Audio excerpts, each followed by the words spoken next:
在相亲市场上有一类人啊，那叫相亲保底盘。我叫你备胎，我都觉得很勉强。有个男士呢，今早给我打电话，上个月相亲认识一个姑娘，同事介绍另一个部门的同事，从条件上来讲，两个人就不是一个阶层。哎呀，人这大哥呢也算是公司中层以上管理啊，89年的留美硕士，家里还条件比较好，唯一的缺点就是有点黑，有点胖，不符合女性的择偶审美。这女方呢是95年的大专知名人士搞招聘的，男士打见了这姑娘第一眼就喜欢她了，人颜控就奔人家颜值去的，于是开始了跪舔之路。为什么叫舔？因为全程这姑娘对男方基本都是一种漠视的态度。两人一个公司不是一个部门，早晚这男士就负责接送，那是风雨无阻还亲自给人家买了饭盒，装上自己做的爱心早餐，让这姑娘早晨吃白天空了就发信息，各种关心女方呢也是一副爱答不理的样子，回信息你是秒回，他是轮回。晚上给送回家了，随着下班之后跟姑娘唠唠嗑吧，那理由不是要睡了，就是要洗刷了，要不就是不明原因的各种忙。男士都不用对方 PUA 的，自我就会 PUA 哎呀，人家那不是不搭理我呀，人家那确实是忙约这姑娘就周末能约，真的是约3次才出来1次还3番5次的毁约。这整个男士心里多少都觉得，哎呀，这女方是不是没这个意思呀？人女方回复说哎呀，你人挺好的，也挺会照顾人的。听到这儿，他很开心就表白哎呀，你看你既然觉得我人好，我也觉得你不错，要不咱俩谈恋爱吧？这姑娘一听不行，我慢热，两个人还不熟悉，需要再了解一段时间。这男士想想也是，哎呀，不能发展太快，这才1个月嘛。直到上个周末他听别人无意之间说起，这姑娘周末去相亲了，哎呀，把他气得愤怒了，觉得自己是个备胎就找这姑娘理论。这女方就说我们俩现在都是了解的过程，又没有确认关系，我是有权利认识其他人的。哎，男士听完心灰意冷直接拉黑，难受了整整1晚。没成想第二天一早，这姑娘打电话过来了男士心情哗一下就变得很好了。哎呀，觉得人家一定是经过1晚上的深思熟虑，这是想通了，想来挽回了接了电话，女方的第一句话就是你来不来接我了？我要迟到了。男士听着接着秒挂，气的请假不去上班了，跟我在这唠了半个上午。这种呢就是相亲过程当中的保底盘，就是我看了你条件，但我没看到你人呢。哎呀，说备胎真的是勉强了，因为备胎他也要当事人适当的去维护的。当女方对你完全只享受零付出的状态，你就要考虑自己是不是保底盘了。保底盘你是永远都翻不了身的。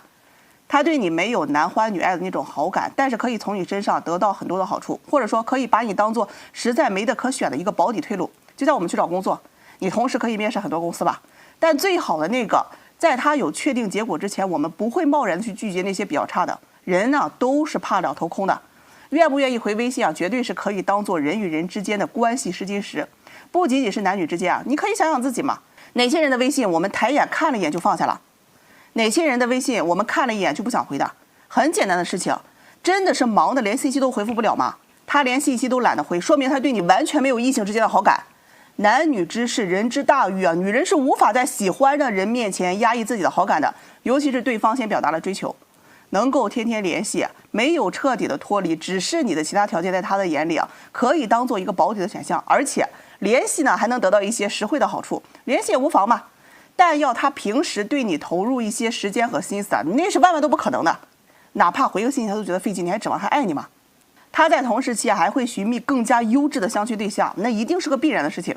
一旦有了着落你就会被沦落到一个很尴尬的境地食之无味，弃之可惜当然呢，也有可能他找不到，到最后你保底能够转正的概率也非常非常小。毫无欣赏和感情可言的结合，几乎那是不会有好结果的。相亲市场上大家都不是来当情圣的，什么一见钟情你就别奢望了，快速筛选有利于发展那才是最重要的。一味的想着靠请客送礼上赶着花钱买欢心那结果都是竹篮打水一场空。有那时间给你妈多发个信息，给你妈点个外卖吧，都比你花钱给这些玩意儿强。你想要一个女人和她完全没有感情的男人走进婚姻她对其他方面的补偿要求那都是非常惊人的，你一定承担不起。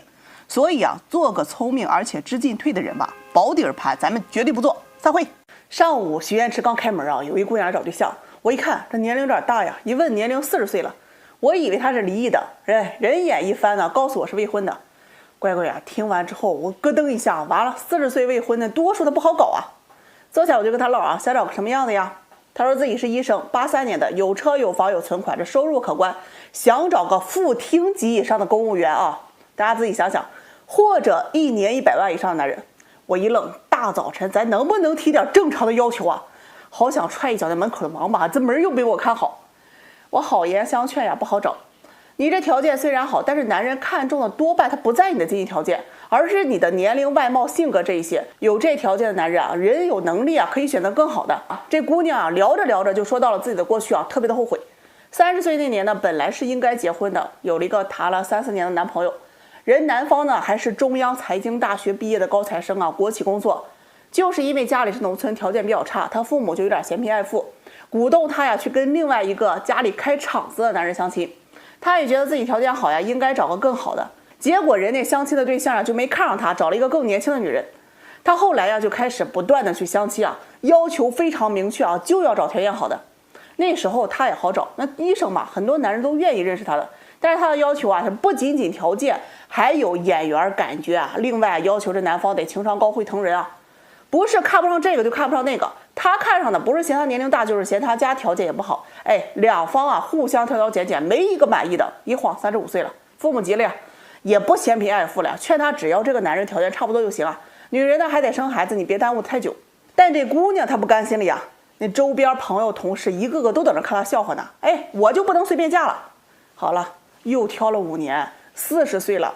他这时候才意识到，年龄越大越不好找了呀。想想年轻的时候，那遇到的哪个都比现在好呀，顿时后悔了。这个媒人呢，劝他赶紧找个2婚不错的吧。这有娃呀，他怕和前任之间啊这关系藕断丝连；没娃了，他还觉得，这么大年龄了没结婚，都是别人挑剩下的，是这儿不愿意那儿不愿意的。行了，慢慢的给他介绍对象的人也少了，父母基本也都放弃了，亲戚啊那笑都笑去吧。好在呀，这姑娘自己的条件她也不算差。这些年混的也算是越来越好啊，还能撑点面子。对外呀都说这些年都是忙于工作才没有找，真实原因啊那只有自己知道啊。现在想着呀自己过这一辈子那肯定不行啊，还是要找个伴。于是呀他又来找我找对象啊，那要求啊还是说呀想找个有能力的，条件别太差的，长得还要好看，情商要高点的男人。我叫对象从来不瞎介绍，这找人结婚你首先一定是合适的，其次才是你喜不喜欢。过了35岁啊，还没有结婚，你就应该意识到是自己的问题了。这个时候你就不要看你自己想找什么样的，你得看这个市场上的什么样的才能看上你，这叫合适。我就给他建议啊，你想找条件好的是吧？你就往老了找，大个10岁、20岁的都可以，得有点风险精神的。50岁的男人啊，有没有钱的一眼都能看得出来了，社会地位什么都知道，车房、年收入、存款，甚至退休金多少你都能知道。人娃都上大学了，也不用你来养了。他还比你大那么多，你可劲儿挑，你是有绝对的话语权的。他一提不愿意啊，觉得那50岁都半百了，那半截都埋土里去了。我自己可不想伺候老人，想找个年轻的。好，你想找年轻的，咱就往小了找，小个10岁、8岁的都行，主打个情绪价值、精神陪伴。你这个时候就不要要求别人的条件了，该给人家买车买房你就得抓紧，也别太小气了。我相信自然呢也会有人愿意。这带出去一看呀，你就是那有能力的人。里子面子里都有了。他说那不行，那我这不成包养了吗？大姐，你找对象你不可能什么都满意啊，什么都让你占了。他说想找个同龄条件好的，我说可以啊，那你就找个离异带娃的，心甘情愿呀去给人家娃当个好后妈。他不愿意，觉得牵扯太多了，想找个不带孩子的也行啊，那就找个条件不如你，合眼缘，工作稳定，愿意对你好的。他一听也不行，心里不甘心啊，就是要找个条件好的。我这一听啊，出门右转，王八送客。很多人找对象啊，你就光想着找，从来不问问自己为什么找不到。你知道原因之后，你就会发现自己很容易脱单的。错过你后悔有什么用啊？你应该是珍惜当下，在当下找到一个最合适你的。想一想啊，真想入个伙啊，这养老院呢，那是未来可是个朝阳产业。嘿嘿，散会。今天跟你们说个老有意思的事情啊，我感觉我早晚有一天能被这相亲给急死或者给笑死。昨天不是周末吗？相亲特别多，有一对男女啊来安排相亲，那过程啊是反转再反转。男方是94年的硕士医生啊，家庭条件一般，凡事都是靠自己努力打拼而来的。他找对象啊就属于那种特别颜控的，就喜欢人姑娘漂亮。坚持到现在了啊，即便过了30，依然要漂亮的，不然这心里很难过那个坎儿啊。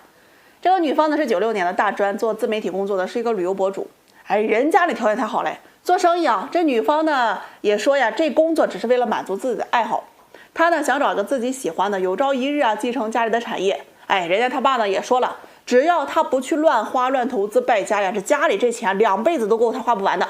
两人在见面之前呢，都是互相看过资料和照片的。男方是比较满意女方的家庭条件，这姑娘也满意人男方的个人条件，就约好了这个周末呀见个面。就是昨天啊，我们那约会的地方就有点类似那个饭店，就一个隔一个隔的一个小包间。这姑娘先到的，在包间里面就等着个男士。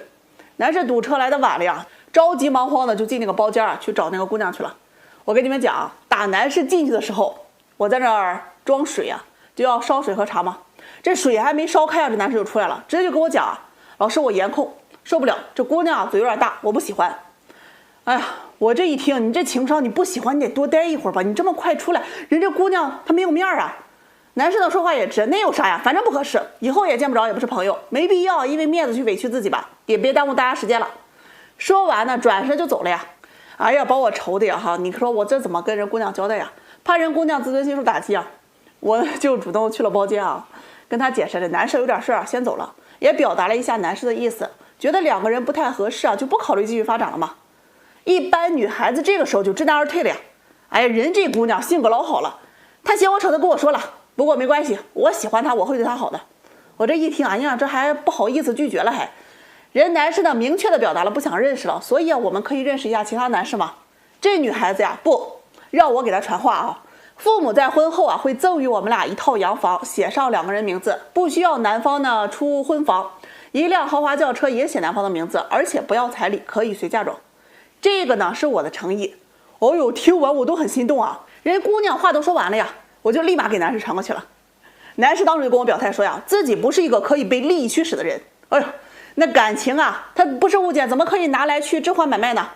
我一听完了，哎呀，这姑娘啊，这会儿是真没戏了。没出3分钟啊，这男士给我打电话呀，说自己正在往回赶的路上。哎，他决定再认识一下这个姑娘。他说呢，他不是看中啊这姑娘的嫁妆，而是看中了人姑娘的态度，好吗？不一会儿人回来了，两个人在包厢里呢，整整唠了一下午呀。晚上呢又约着吃饭。今天我打电话过去啊，怎么样？这两个人相处的，男士一改常态。哎呀，人这姑娘很好，性格也好，哎呀，真的不能以貌取人。之前呀，差点是我错过了。我问这姑娘，人姑娘也特别开心，很满意啊，说愿意相处看看。这突如其来的反转整得我是措手不及啊！经过两人同意，我就给你们分享出来啊。不管是不是为了嫁妆，我觉得这起码比相亲市场上那些空手套白狼的人那好的太多了，敞亮。起码人家愿意付出一些有利于对方条件来换取一个机会。后续发展如何，听我下回讲解。